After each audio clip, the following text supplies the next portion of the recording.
dus at pagmudmod ng kasinungalingang video na ito.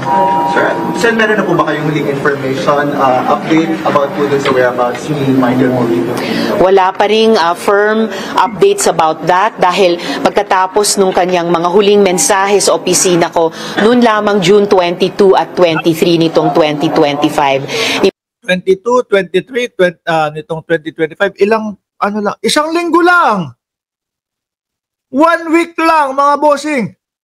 So kung i-analyze natin yung sitwasyon, posible na ginawa yung video na yon. Kung totoo man yung sinasabi kay Senadora Risa Hontiveros na ni Morillo na humihingi ng tulong na kinidnap.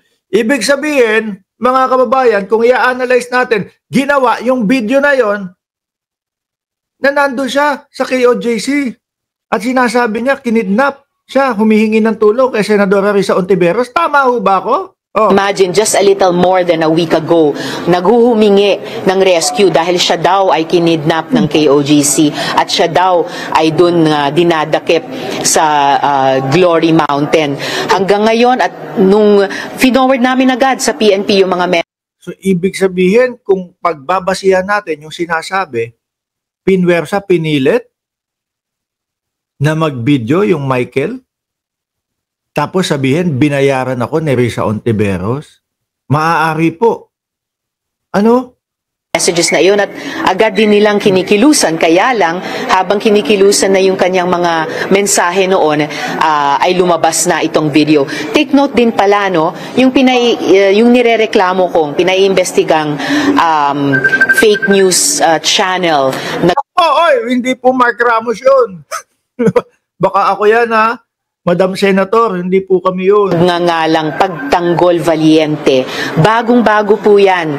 Binuo lamang nung June 24, the day after nung mga huling mensahe ni Michael Maurilio. So, hiniling ko sa NBI ngayon alamin sino ba yung Pagtanggol Valiente na yan, sinong mga tao, sinong grupo, at dahil baka o malamang konektado yan dun sa cry for help nung earlier last month ni Michael Maurilio.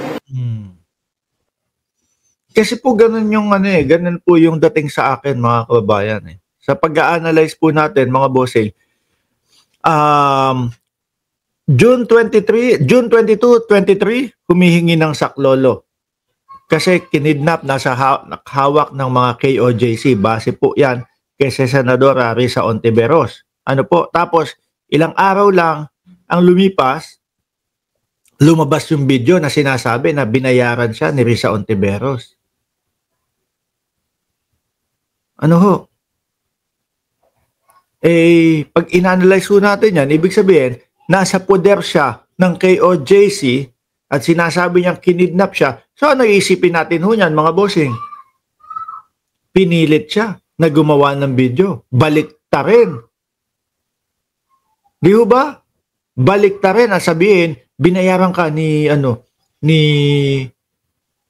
Risa Hontiveros. Nanalangin pa rin ako para sa kanyang kaligtasan. Sana matukoy kaagad ng PNP Davao kung nasan siya at mailigtas. Pero gayunpaman, kailangan na niyang magpaliwanag at managot kung bakit siya nagsisinungaling. Maganda matukoy talaga yan. No? At kung sakali naman na nandoon sa loob ng KOJC yan at na-rescue ho, mga kababayan, base sa sabi ni Senadora Risa Hontiveros, no? Ay naku, mas malalaman ang katotohanan kung pinilit ba siya o hindi. At talagang tunay yung kanyang salaysay at yun talaga ang nangyari. Magkakaalaman ho yan kapag ka nakita si Michael Morillo. Pag na-rescue si Michael Morillo, siyempre interviewin yan. Tapos malayo na siya doon sa KOJC. Magsasalita ngayon yan kung ano yung totoo, kung pinilit ba siya o hindi. Ngaling sa mga video na ito. Sen, do you believe in the theory na maaaring yun nga, kinidnap po si Michael Maurillo? His statement was not on his own volition at siya po ay in grave danger? Kung kinidnap talaga si Michael Maurilio at dahil doon ay kung nasa matinding panganib siya ngayon, all the more sana ay mapasakamay na siya ng PNP para sa mailigtas sa anumang panganib na maaring pinaglalagyan niya at para din pwede siyang maimbestiga ng NBI batay dito sa reklamo ko at maging bahagi siya ng pagbuo ng kwento. Sino ba Lalo pang madadama yung KOJC niya kung sakali na makuha si Michael Murillo at tapos sinabi niya doon, opo, totoo po yung sinasabi ko na ako ay kinidnap ng KOJC at eto nga po dahil syempre kidnap nga po, pinilit nila ako na maglabas ng video na yun at sabihin na binayaran ako ni Risa Ontiveros. Ibang klase talaga, ano? Tuloy. ang nasa likod nitong kampanyang ito ng pagsisinungaling, fake news, witness tampering, at saka psychological warfare? Okay. Isa na lang. Do you think it's also appropriate that the government or Senate on their part? Sabi ni Mac Safe, mahirap niyan. Baka binaon na din siya sa tamayong. Naku.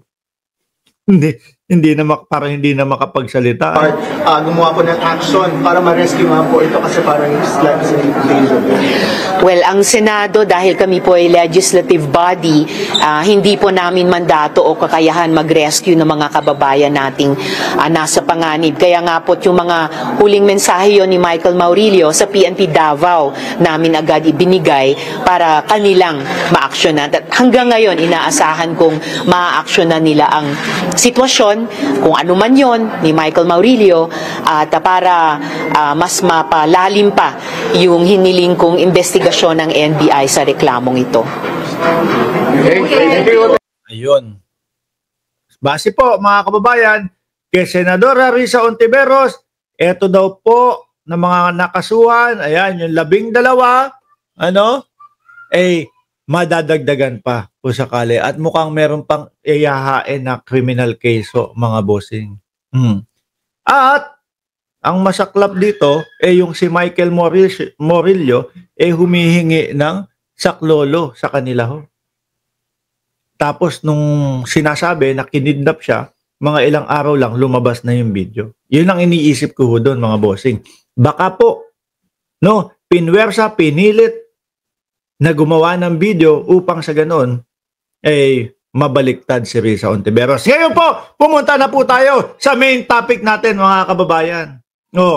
Eto na po mga boss, chief amo, sir, si alias Totoy. Idinetalye na nga ni Mahaba-haba ho to, Baka meron kayong popcorn, baka meron kayong soda,